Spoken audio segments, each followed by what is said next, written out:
So I'm on this trip to Idaho, and it's pretty cool. I guess these hills are covered all the time in snow. It's kind of fun to see because I'm used to Southern California, and you know, we don't see snow too often where I live. So we're gonna head up there pretty soon and go skiing. And it's actually not too cold out where we are here, but that's a bit higher than where we are, but not much. So anyway, thought I'd show you a little bit of snow up there.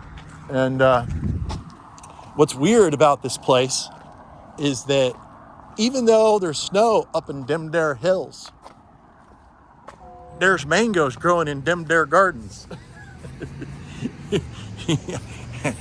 Was that a fun joke? I thought it was.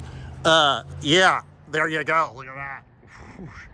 Getting going on full bloom, the end of March, right here in Southern California. And anything that'll thrive in Southern California will thrive in Northern California if you have a decent microclimate right next to your hot, sunny west or south facing wall. So keep that in mind. And you're thinking, well, where am I supposed to get a mango, Gary? Well, let me tell you. I know a guy who knows a guy who knows another guy who drives a lowrider.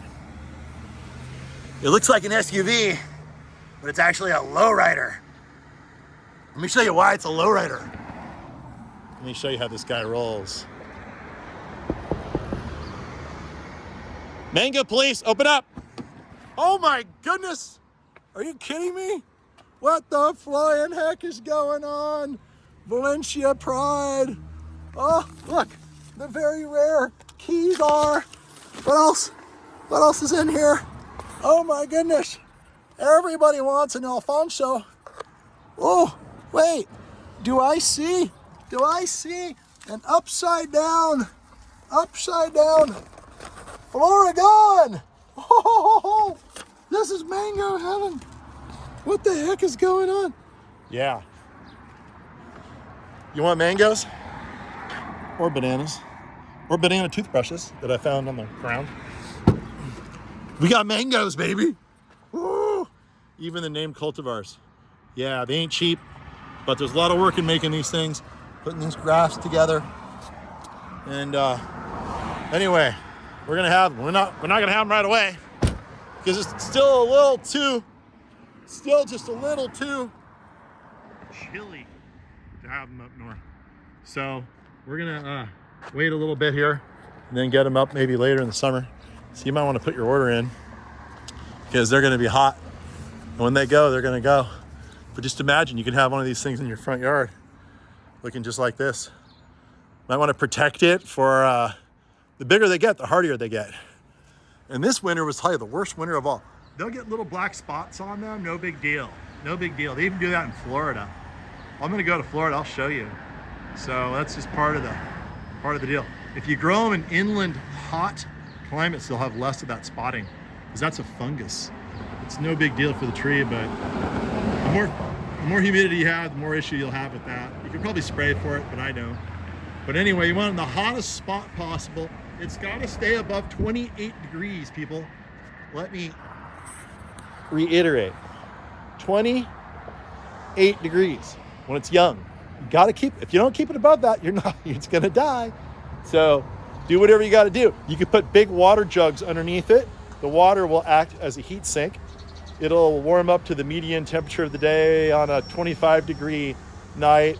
The temperature during the day is probably gonna be about 55 degrees. So you're gonna have 15 degrees, about 40 degrees that water will be. So when it's 25 degrees out, that water's gonna be giving off 40 degree heat, and it's heat. You don't think of 40 degrees as heat, but it's heat relative to the 25 degree air around it. So it'll moderate that temperature. You can even get pipes and put caps on the bottoms of the pipes around the trunk, like 3-inch pipes, and glue the caps on the bottom. Like sewer pipes are best because they're black. All right, I'll do a big demonstration one of these days. And then put those pipes down like 3 inches wide with a cap on the bottom glued on. Tie it to the tree. Fill that thing full of water. Put a cap on the top all winter long. So the black will absorb the heat, and you might have to get it all the way up to 42, 43 degrees, which will be better for the tree. You can put that light frost protection cloth over it. You can even build a frame that you put removable or permanently fixed plastic greenhouse material just above it. As long as it gets bright light and it's not in the shade. You don't really want it in the shade, so if you build a structure above it, don't shade it too much. But if you get the greenhouse material, you don't have to have it on the sides. If you have it on top, that'll stop like most all the frost. It would have to get down to 20 degrees to really be a problem at that point. What else can you do? Let's see. You could put a whole bunch of Christmas lights on it. Imagine this tree with Christmas lights. It'd be beautiful. And you could even go inside your house and get a bunch of hot water. Take a hot bath and then scoop all the water out from the hot bath, put it in a bunch of jugs, and then put it down under the tree on the night that they are predicting the freeze. And what else? And of course, put it on the side of your house where it's really hot. If you have lots of concrete or asphalt, that's going to be a heat sink just like the water. Masonry, any of those things. Grass is the worst thing you can have under it because the grass actually gets colder than the surrounding temperatures, and then it will cause the tree to have colder air around it. So anyway, there's a little lesson about mangoes. The flowers are absolutely gorgeous. We'll get a close-up of that. So, Golden Gate Palms will have these mangoes available probably. I might even delay this video until we have them there because I don't want you guys bugging me until they're there. It's a total nuisance, everybody calling, and we don't have them there yet. It's for your best interest, you don't plant them until May or something. And that's the whole story and everything I know. Hopefully you'll get some fruit. Yeah. Mangoes!